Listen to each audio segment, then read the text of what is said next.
திருவள்ளூரில் நடைபெற்ற திமுக பொதுக்கூட்டத்தில் பெண்களுக்கான மகளிர் உரிமை தொகை தனது மனைவிக்கு கிடைக்கவில்லை என்று தலைமை கழக பேச்சாளர் கூறியது சர்ச்சையை ஏற்படுத்தியுள்ளது.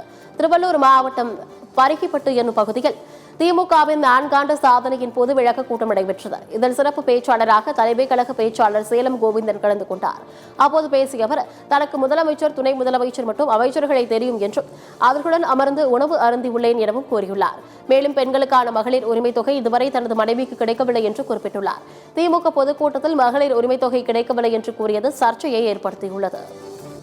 முதலமைச்சரை தெரியும், துணை முதலமைச்சரை தெரியும், அமைச்சரை தெரியும், எம்எல்ஏவை தெரியும், அமைச்சரோட உட்கார்ந்து சாப்பிடுற அளவுக்கு பெருமைன்னு சொல்லிக்கலாம். ஆனா இந்த மாசம் 1000 ரூபாய் வீட்டில் நமக்கு கிடையாது. அது மாசம் 1000 ரூபாய் எங்களுக்கு கிடையாது, வரல. என் மொண்டாட்டி அதை பெருசா எடுத்துக்கல. காரணம், மற்றவங்களுக்கு கிடைத்தால் போதும்.